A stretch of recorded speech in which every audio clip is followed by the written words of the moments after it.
ठीक है कि जैसे मैं आशा करती हूँ आप सब स्वस्थ होंगे, मस्त होंगे, अपने अपने काम में व्यस्त होंगे। मैं भी अच्छी हूँ। अभी छठ पूजा बहुत ही नज़दीक आ गया है। सब लोग सुनते हैं बहुत ही प्रेम से छठी मैया के गीत।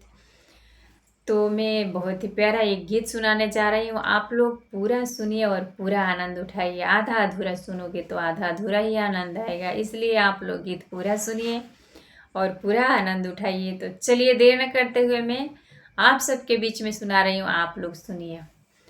स्वर्ग से उतरे छठी हो मैया, उनकर गजबे हो सिंगार, उनकर गजबे हो सिंगार। हरे लाली लाली डोलिया बैठे छठी मैया, हा भोले बाबा बना ले हो कहाँ रे, भोले बाबा बना ले हो कहाँ रे। लहरे छठिया माई के चुनरिया, अरे लहरे छठिया माई के चुनरिया, उतरे गंगा जी के हो पार, उतरे गंगा जी के पार। हर पहिरी नाही स्वामी पियर धोतिया, हर पहिरी स्वामी पियरी धोतिया, चली गंगा जी के घाट, चली गंगा जी के घाट।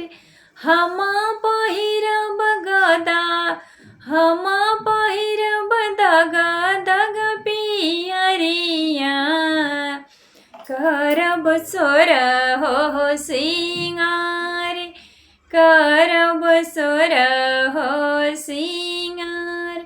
छठी माई से करब बिनतिया, दीहे अमर सोहाग। छठी माई से करब बिनतिया, दीहे अमर सोहाग।